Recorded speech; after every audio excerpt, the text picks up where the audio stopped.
Salmo 73, verso 1. Quando você achar, você diz amém. Verdadeiramente bom é Deus para com Israel, para com os limpos de coração. Quanto a mim, os meus pés quase se desviaram. Pouco faltou para que escorregasse os meus passos. Pois eu tinha inveja dos soberbos ao ver a prosperidade dos ímpios. Verso 7. Até que entrei no santuário de Deus, e então entendi o fim deles. Versículo 21. Assim, o meu coração se azedou e sinto picadas nos meus rins. O 26, para acabarmos. A minha carne e o meu coração desfalece, mas Deus é a fortaleza do meu coração e a minha porção para sempre.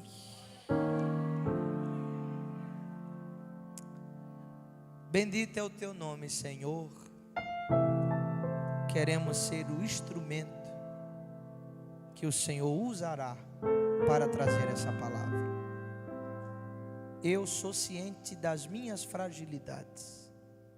O que seria de mim se não fosse o Senhor? Nos edifica esta noite, Senhor. Traz uma palavra ao nosso coração e não nos deixa sair daqui vazios, mas cheios da tua palavra.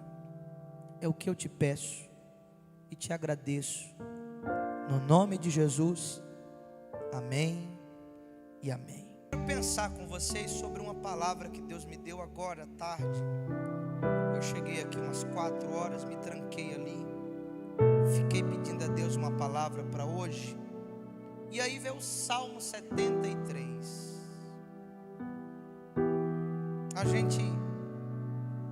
A gente sabe que existiram vários salmistas. O mais famoso deles talvez é Davi, mas Salomão escreveu salmos, Moisés escreveu salmos. E esse Salmo 73 é um salmo de um homem chamado Asaf. Diga comigo, Asaf. Eu quero que você grave esse nome, porque é sobre ele que nós vamos pensar hoje. Se eu fosse dar um tema, mensagem, eu ia falar o salmista que quase se desviou.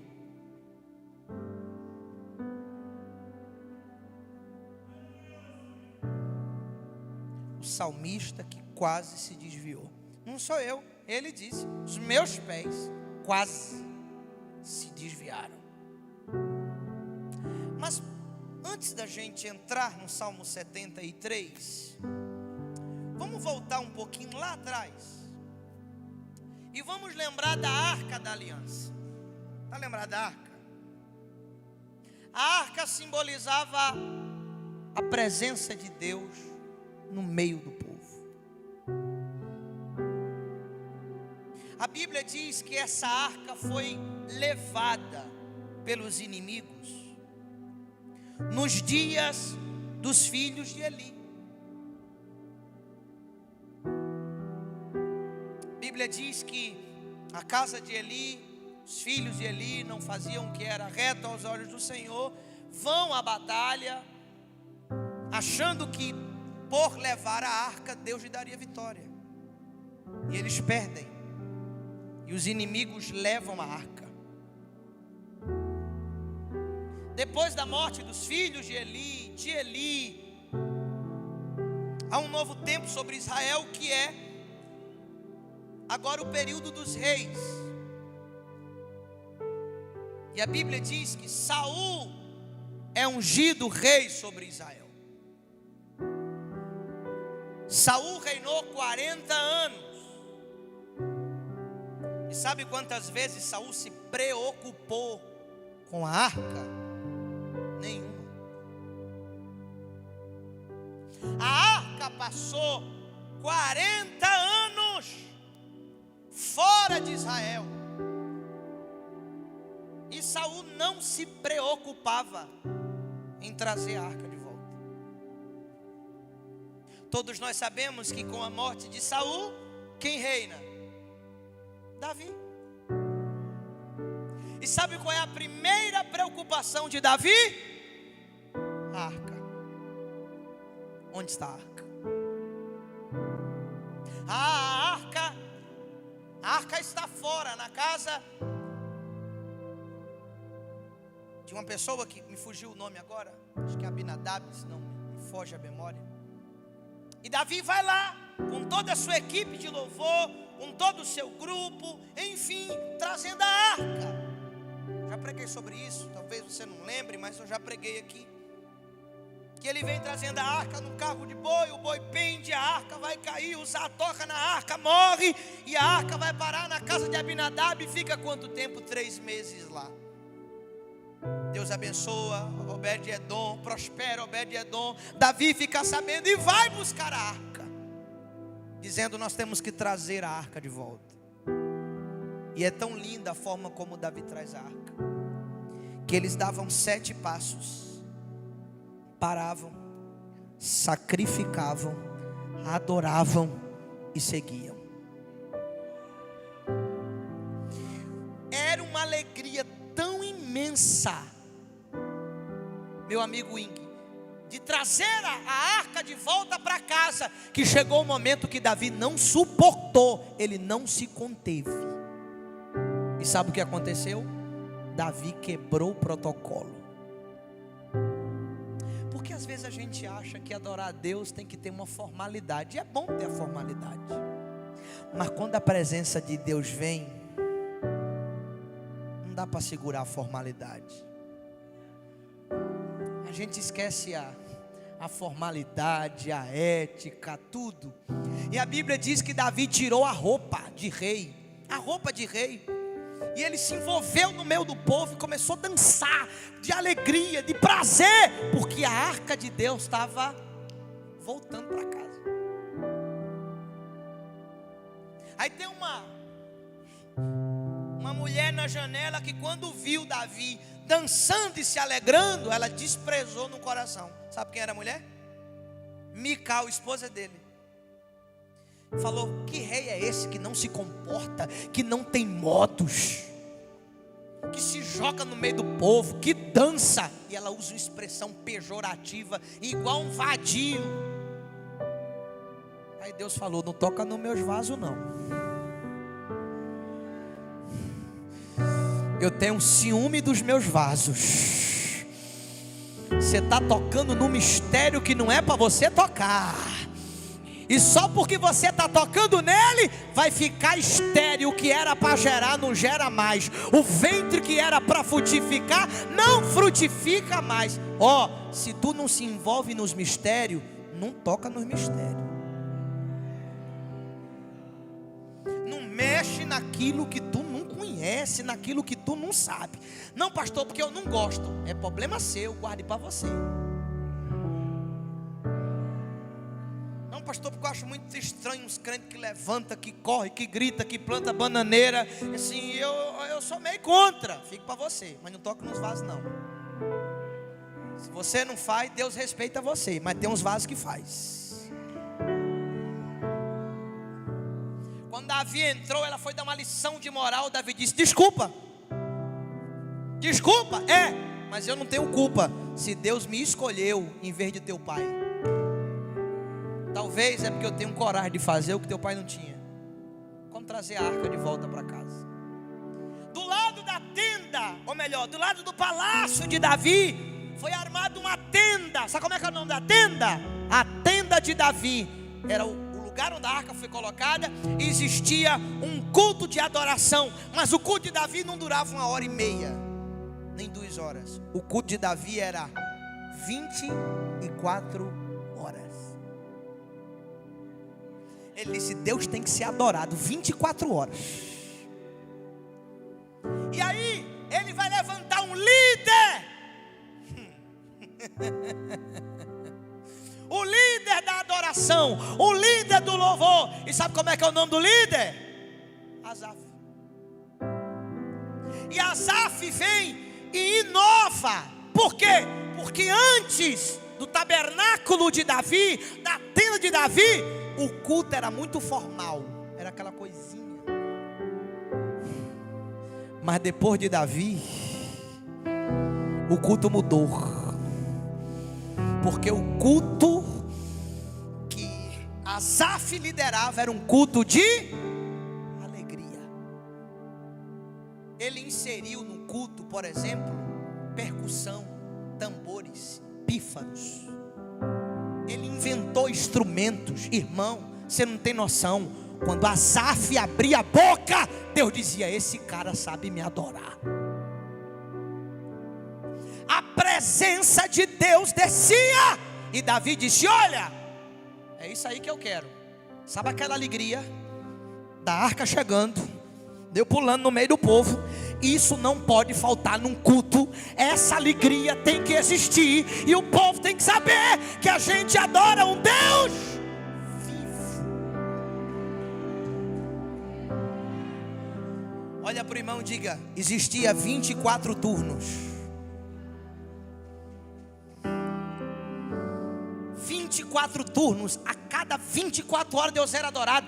Um grupo entrava, adorava a Deus, saía, entrava outro, adorava a Deus, saía, entrava outro, adorava a Deus, saía. 24 horas Deus era adorado.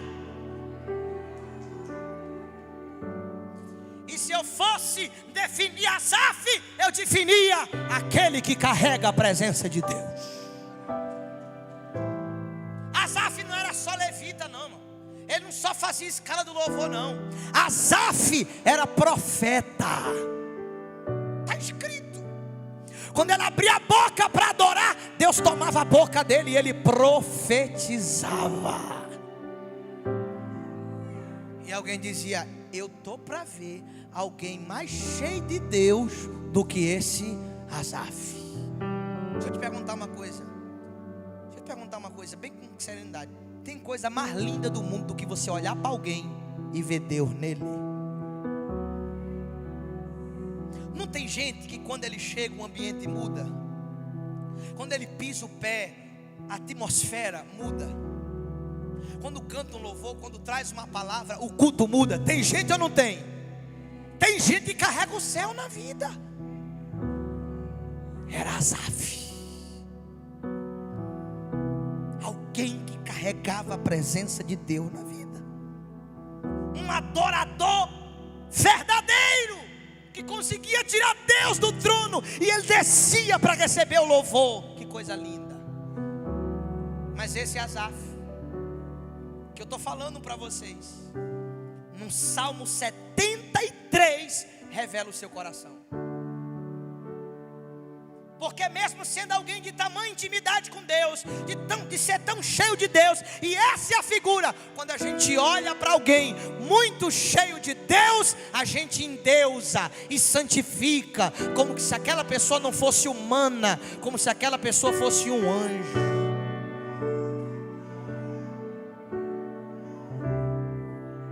Mas o Salmo 73 revela que ele era cheio de Deus, mas era humano. Você pode falar língua estranha, plantar bananeira, ser profeta, revelar CPF, pode ser o que for, mas a tua humanidade Deus não vai tirar de você.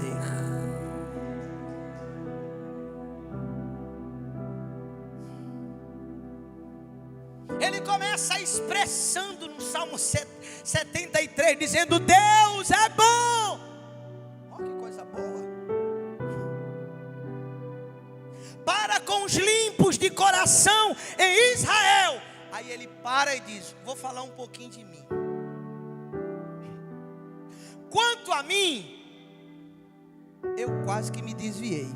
Irmão, uma pessoa cheia de Deus falar para uma pessoa que olha para ela e que se inspira nela, ela dizer assim: eu estou quase desviado. Choca ou não choca? Choca. Porque você olha para você e você diz: se tu, que é cheio de Deus, está quase desviado, e eu?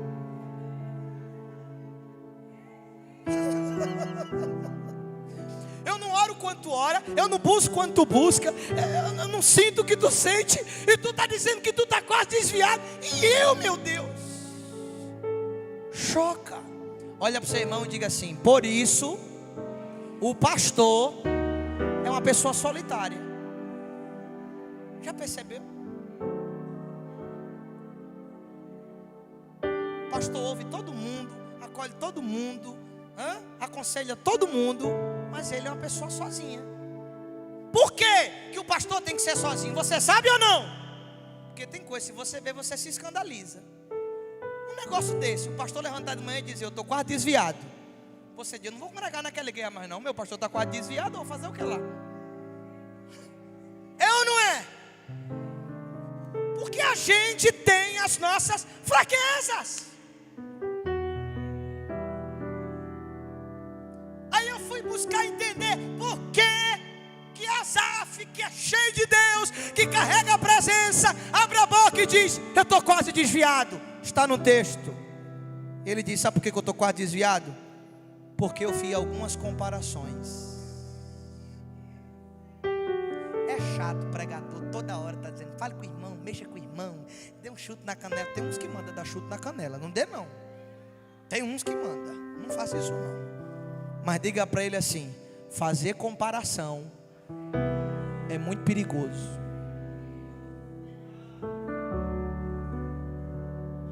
Por que, pastor, fazer comparação é perigoso? Porque você sempre se compara com a pessoa que está acima de você. Eu duvido você olhar para uma pessoa que está passando fome, que está pedindo esmola no sinal, que está sendo despejado, olhar para ela e dizer: eu estou bem. Sabe com quem você se compara? Com quem está melhor do que você. Tu chega assim, tu diz: tu está com quanto tempo de igreja? Rapaz, eu estou com 6 meses. 6 meses? E Jesus já fez isso tudo. Pô, eu estou aqui há 6 anos, não aconteceu nada.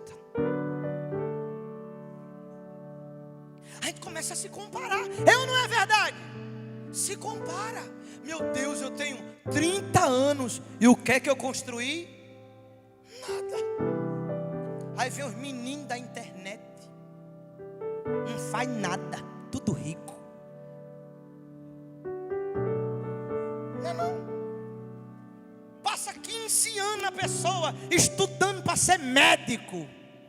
Vem um caba no TikTok balançando os dedos. Eu estou mentindo? Aí a pessoa olha, se compara e diz: vou estudar para quê?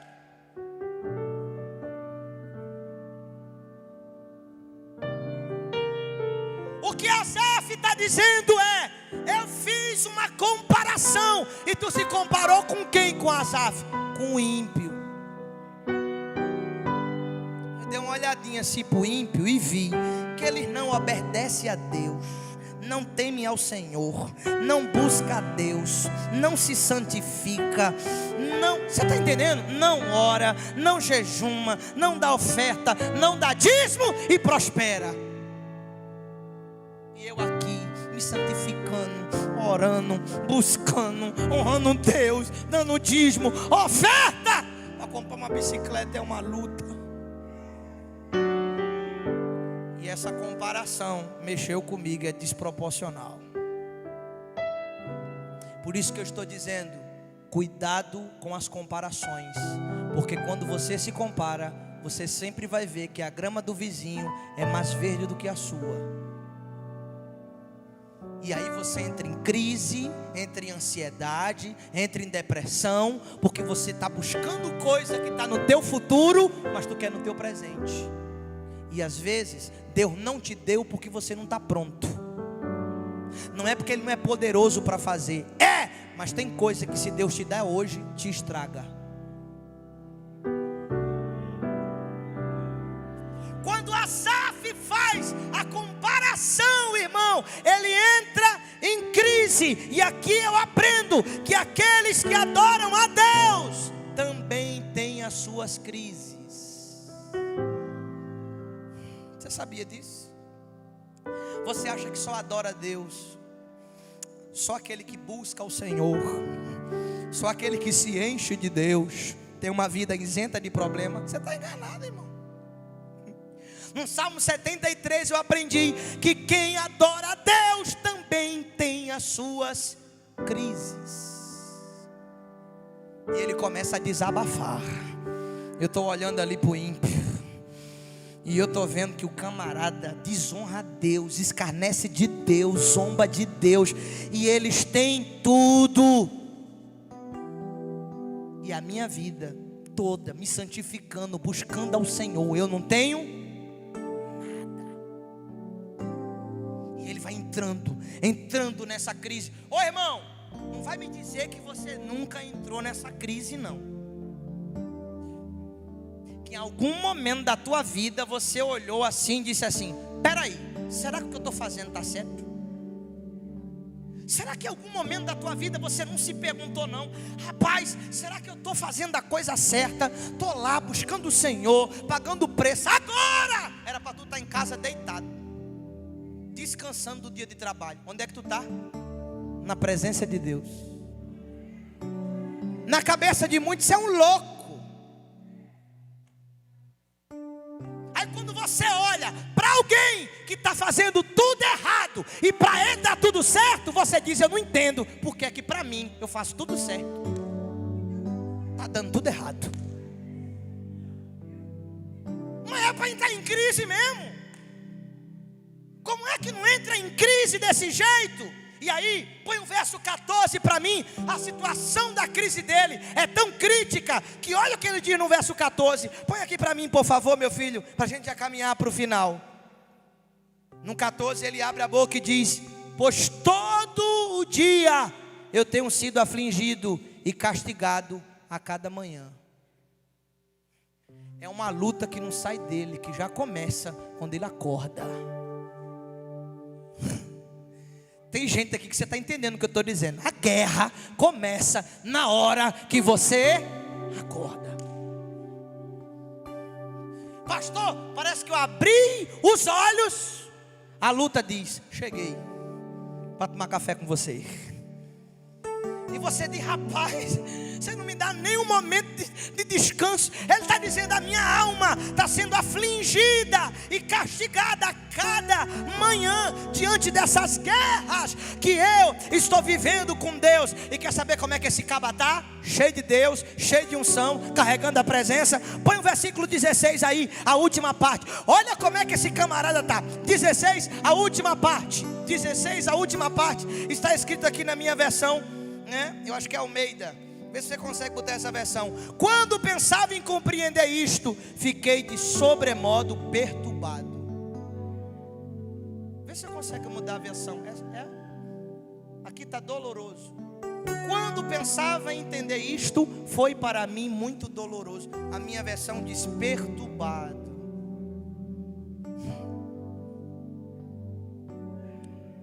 É pesado ou não é? Pô, pastor, achei que o senhor vinha com a mensagem de vitória hoje, um negócio assim para me levantar. Pois é. Mas é quando ele está perturbado que ele entende o propósito. É, pastor? É. Quando vem a perturbação e o diabo diz: enlouqueci ele, vou colocar ele no Juliano Moreira. Acabou esse negócio de adoração, não adora mais. Aí a Bíblia diz no versículo de número 17, quando o diabo pensa que ele está perturbado e vai se desviar dos caminhos do Senhor, o versículo 17 diz: até que eu entrei no santuário de Deus. Ah, se você entender isso, Aleluia. Olha, eu estou aqui perturbado, angustiado. Eu estou aqui fazendo comparações e parece que eu estou fazendo tudo certo, dá tudo errado. O ímpio prospera e eu na pior. E eu estou quase desviado. Mas espera aí, antes que eu me desvie, eu quero lembrar de como é glorioso entrar na presença de Deus. Então quer saber de uma coisa? Eu vou me levantar.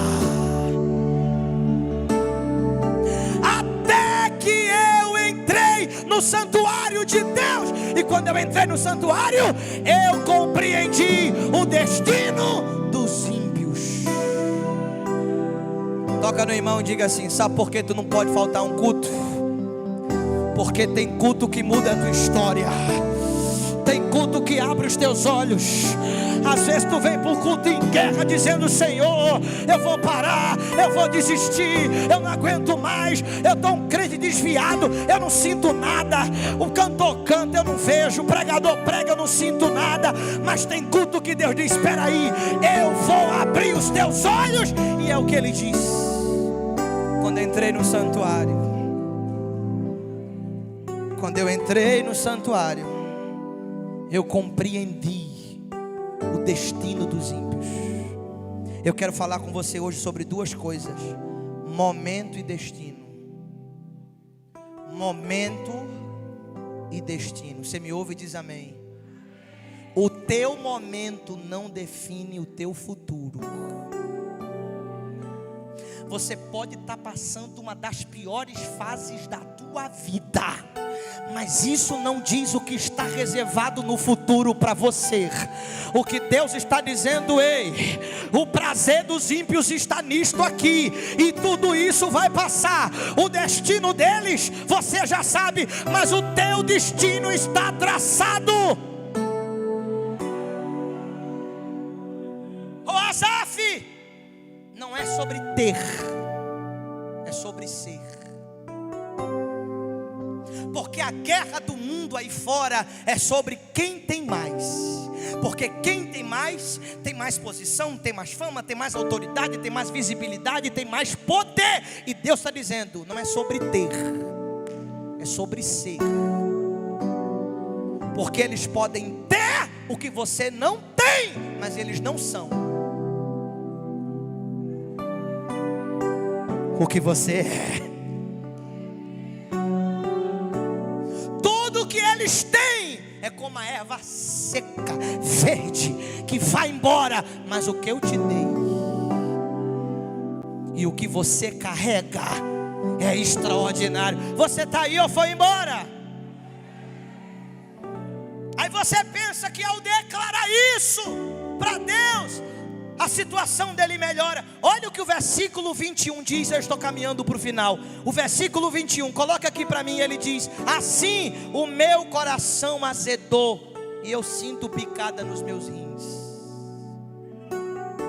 Não tem hora que a vida da gente está uma gangorra, a gente levanta para matar Golias e derrubar gigante. Mas tem dia que a gente levanta com ferida na alma. Ele está dizendo: hoje está pior do que todos os dias.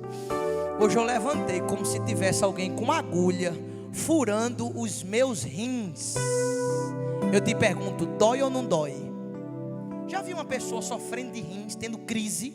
Irmão, ela se contorce, ela grita, ela chora. É uma dor insuportável. Ele está dizendo: a dor que eu estou sentindo é como se alguém furasse os meus rins. Por isso, nunca despreze a dor de alguém. Às vezes você fica dizendo: isso é frescura, isso é meninice, isso é molecagem, isso é falta de serviço, isso é falta do que fazer. Talvez você não sabe a dor que a pessoa está sofrendo na alma. Asaf está dizendo: quem me vê no altar cantando, carregando a presença de Deus, quem me vê adorando naquela alegria toda, não sabe que às vezes eu saio dali para chorar as dores da minha alma, e é como se fosse uma agulha que me perfura. Lembra de Paulo?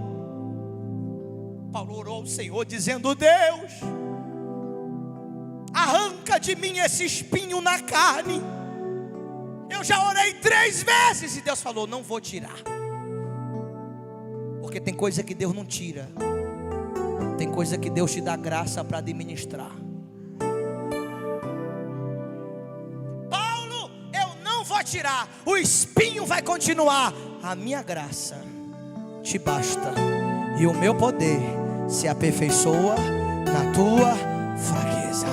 O Senhor está dizendo: as lutas vão continuar, as guerras vão continuar, as dores você vai enfrentar, mas saiba de uma coisa: eu te darei graça para suportar as provações, eu te darei graça para suportar as dores, eu te darei graça para que as dores da tua alma sejam aliviadas.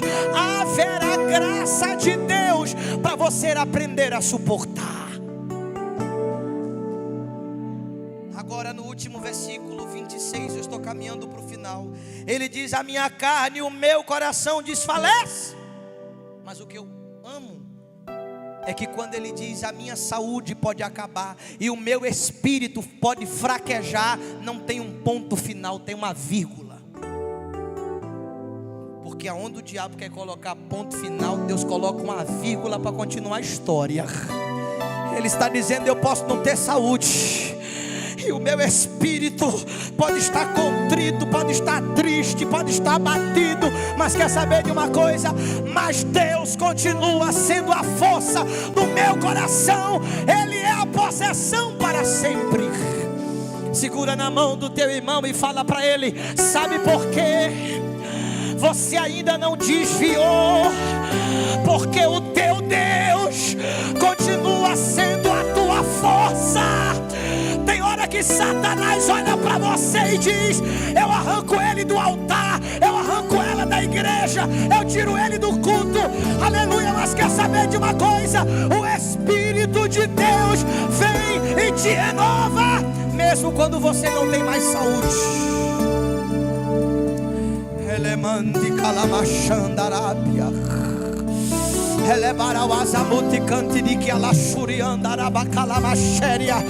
eu tenho uma palavra para a igreja. As lutas que tu tem atravessado são grandes, mas assim diz o Senhor: tu não vai se desviar. Eu seguro os teus pés antes que ele vacilem.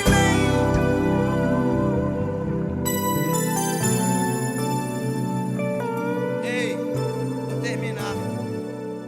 Esses dias tu disseste para Deus assim: Senhor, eu acho que eu estou desviado, eu não sinto mais nada. Sabe aquelas coisas que eu sentia antigamente? Eu não sinto mais.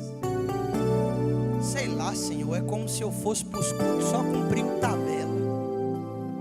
Eu sento ali, eu canto, escuto a palavra, vou para casa, mas parece que nada muda. Quem mudou, Deus? Fui eu ou foi o Senhor? Eu vim dar um recado para você. Você não está desviado, não. Deus está com você nesse processo. Quando o diabo achou que Asaf estava desviado, aleluia, ele diz assim: quase que os meus pés se desviaram. E eu gosto da expressão: faltou pouco para que eu escorregasse os meus passos.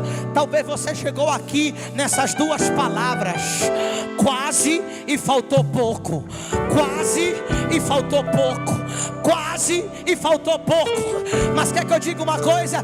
Entre o quase e faltou pouco, a misericórdia de Deus chegou, e o Senhor disse: eu não abro mão de você. Eu lhe quero cantando mesmo sem força. Eu te quero glorificando mesmo sem alegria no coração. É que quando tu abre a tua boca para cantar, o tom da tua voz é único. Quando tu glorifica o meu nome, o tom da tua voz é única. Ainda bem que tu veio sem força, ainda bem que tu veio sem vontade, ainda bem que Satanás queria que tu não tu chegou e quer que eu diga uma coisa? Deus vai tirar essa poeira de você e vai começar a te usar como te usou outrora. Ai, ai, ai. Vamos para a Bíblia. Vamos para a Bíblia que eu vou terminar agora.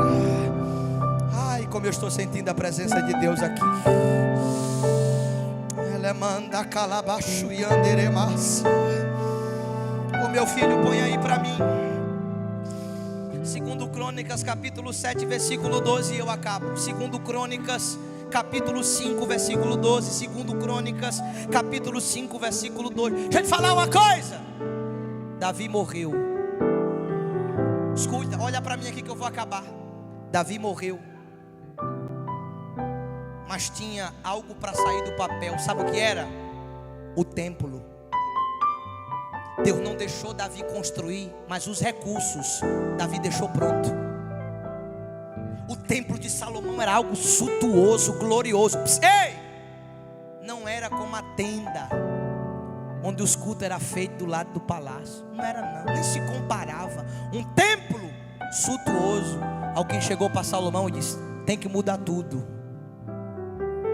A equipe de louvor tem que ser top, os músicos tem que ser top, o sacerdote tem que ser top. É ouro em tudo que é canto, a gente não pode fazer feio. Tem que ser feito tudo na excelência. O Salomão disse: está ok, tudo certo, como você deseja. No dia da inauguração, Deus disse: eu quero ele. Ele quem? Asaf. Mas ele está velho. A equipe que eu tenho aqui é top. Deus disse: eu quero ele. Mas ele não estava quase desviado? Estava. Mas eu quero ele. No dia da inauguração do templo, Salomão disse: quem vai fazer o louvor e vai coordenar não é ninguém novo. Chama o velhinho. Asaf! Salomão está te chamando. Tu não estás vencido. Tu não estás envelhecido. Deus conta com você, Asaf. E aí lá vem, eu vou ler para você entender. Aí diz o texto: e os levitas que eram músicos. Quem é o primeiro? Quem é o primeiro? O que estava quase desviado. Asaf, Emã, Gedotum e todos os filhos e parentes vestiram roupas de linho fino e estavam em pé do lado leste do altar, tocando símbolos, liras e harpas. 120 sacerdotes tocando trombeta os acompanhavam. Continua, meu filho, para me acabar. E os que tocavam trombeta e os cantores em uníssono louvaram e agradeceram ao Senhor, acompanhados de trombeta, símbolos e outros instrumentos. Levantaram as vozes e louvaram ao Senhor com estas palavras: Ele é bom e o seu amor dura para sempre. Nesse momento, uma dessas nuvens encheu o templo do Senhor. Ai, ai, ai. Põe o resto. E com isso, os sacerdotes não puderam continuar os seus serviços, pois a presença gloriosa do Senhor encheu o templo. Eu quero dizer para você: Deus conta com você, Deus quer te usar.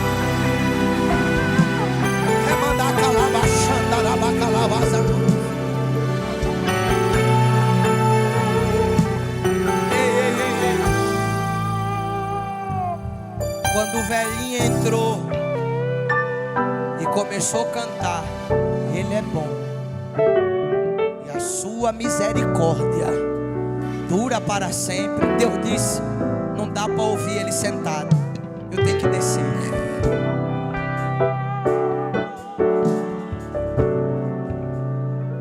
Posso dizer uma coisa? O que ele carregava era tão poderoso que o diabo tinha ódio dele, por isso queria parar. Eu termino essa palavra dizendo: sabe por que o diabo quer te parar? Não é porque ele não gosta de você, é por causa disso que você carrega dentro de você. Alguém pode até não te dar nada, mas tem uma coisa, alguém tem que reconhecer: o que tu carrega é tão poderoso, que aonde tu chega, Deus diz: ele não está só, eu estou com ele.